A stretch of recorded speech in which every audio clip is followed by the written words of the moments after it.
ಎಲ್ಲರಿಗೂ ನಮಸ್ಕಾರಗಳು. ಸ್ವಾತಂತ್ರ್ಯ ಹೋರಾಟಗಾರರ ಪ್ರಬಂಧ.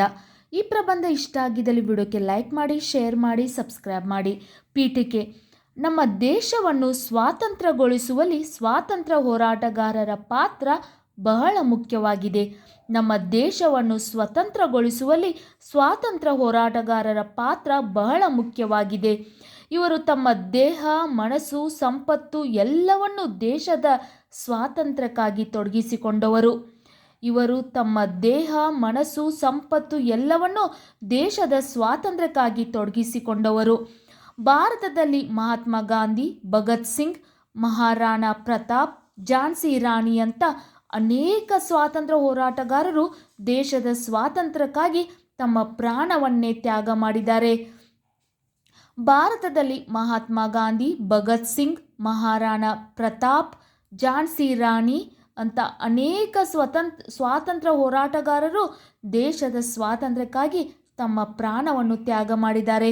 ಇವರನ್ನೇ ದೇಶವನ್ನು ಉದ್ಧಾರ ಮಾಡಲು ಪ್ರತ್ಯಕ್ಷವಾಗಿ ಮತ್ತು ಪರೋಕ್ಷವಾಗಿ ಸಹಕರಿಸಿದ ಎಲ್ಲರನ್ನೂ ಸ್ವಾತಂತ್ರ್ಯ ಹೋರಾಟಗಾರರು ಎಂದು ಕರೆಯಲಾಗುತ್ತದೆ.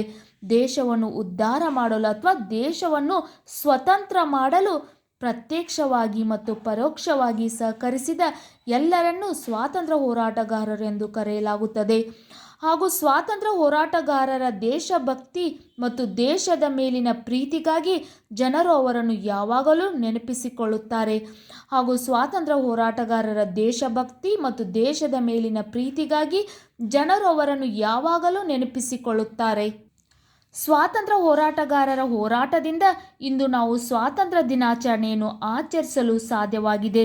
ಸ್ವಾತಂತ್ರ್ಯ ಹೋರಾಟಗಾರರ ಹೋರಾಟದಿಂದ ಇಂದು ನಾವು ಸ್ವಾತಂತ್ರ್ಯ ದಿನಾಚರಣೆಯನ್ನು ಆಚರಿಸಲು ಸಾಧ್ಯವಾಗಿದೆ.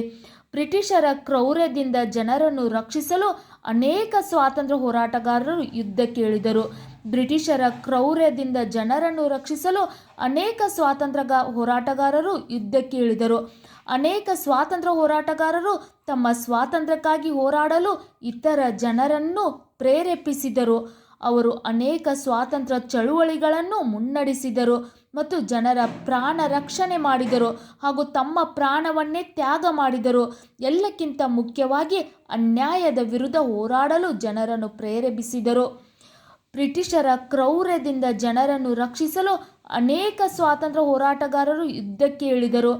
ಅನೇಕ ಸ್ವಾತಂತ್ರ್ಯ ಹೋರಾಟಗಾರರು ತಮ್ಮ ಸ್ವಾತಂತ್ರ್ಯಕ್ಕಾಗಿ ಹೋರಾಡಲು ಇತರ ಜನರನ್ನು ಪ್ರೇರೇಪಿಸಿದರು. ಅವರು ಅನೇಕ ಸ್ವಾತಂತ್ರ್ಯ ಚಳುವಳಿಗಳನ್ನು ಮುನ್ನಡೆಸಿದರು ಮತ್ತು ಜನರ ಪ್ರಾಣ ರಕ್ಷಣೆ ಮಾಡಿದರು ಹಾಗೂ ತಮ್ಮ ಪ್ರಾಣವನ್ನೇ ತ್ಯಾಗ ಮಾಡಿದರು. ಎಲ್ಲಕ್ಕಿಂತ ಮುಖ್ಯವಾಗಿ ಅನ್ಯಾಯದ ವಿರುದ್ಧ ಹೋರಾಡಲು ಜನರನ್ನು ಪ್ರೇರೇಪಿಸಿದರು. ಉಪಸಂಹಾರ: ಈ ಹೋರಾಟದಲ್ಲಿ ಅನೇಕ ಹೋರಾಟಗಾರರು ಜೈಲಿಗೆ ಹೋದರು. ಕೆಲವರು ಬ್ರಿಟಿಷರ ದಬ್ಬಾಳಿಕೆಗೆ ತಮ್ಮ ಪ್ರಾಣವನ್ನೇ ಕಳೆದುಕೊಂಡರು. ಇನ್ನು ಕೆಲವರನ್ನು ಗಲ್ಲಿಗೇರಿಸಲಾಯಿತು. ಆದರೆ ಅವರಿಗೆ ಒಂದೇ ಒಂದು ಗುರಿ ಇತ್ತು: ಭಾರತವನ್ನು ಸ್ವತಂತ್ರಗೊಳಿಸುವುದು. ಮತ್ತು ಅಂತಿಮವಾಗಿ ಅವರು ಅದರಲ್ಲಿ ಯಶಸ್ವಿಯಾದರು. ಅಂಥ ಮಹಾನ್ ಹೋರಾಟಗಾರರನ್ನು ನಾನು ಗೌರವಿಸುತ್ತೇನೆ. ಈ ಹೋರಾಟದಲ್ಲಿ ಅನೇಕ ಹೋರಾಟಗಾರರು ಜೈಲಿಗೆ ಹೋದರು. ಕೆಲವರು ಬ್ರಿಟಿಷರ ದಬ್ಬಾಳಿಕೆಗೆ ತಮ್ಮ ಪ್ರಾಣವನ್ನೇ ಕಳೆದುಕೊಂಡರು. ಇನ್ನು ಕೆಲವರನ್ನು ಗಲ್ಲಿಗೇರಿಸಲಾಯಿತು. ಆದರೆ ಅವರಿಗೆ ಒಂದೇ ಒಂದು ಗುರಿ ಇತ್ತು: ಭಾರತವನ್ನು ಸ್ವತಂತ್ರಗೊಳಿಸುವುದು. ಮತ್ತು ಅಂತಿಮವಾಗಿ ಅವರು ಅದರಲ್ಲಿ ಯಶಸ್ವಿಯಾದರು. ಅಂಥ ಮಹಾನ್ ಹೋರಾಟಗಾರರನ್ನು ನಾನು ಗೌರವಿಸುತ್ತೇನೆ ಎಂದು ಹೇಳುತ್ತಾ ಈ ಚಿಕ್ಕ ಪ್ರಬಂಧ ಮುಗಿಸುತ್ತೇನೆ. ನಿಮಗೂ ಕೂಡ ಈ ಪ್ರಬಂಧ ಇಷ್ಟ ಆಗಿದ್ದಲ್ಲಿ ವಿಡಿಯೋಕ್ಕೆ ಲೈಕ್ ಮಾಡಿ, ಶೇರ್ ಮಾಡಿ, ಸಬ್ಸ್ಕ್ರೈಬ್ ಮಾಡಿ. Thank you.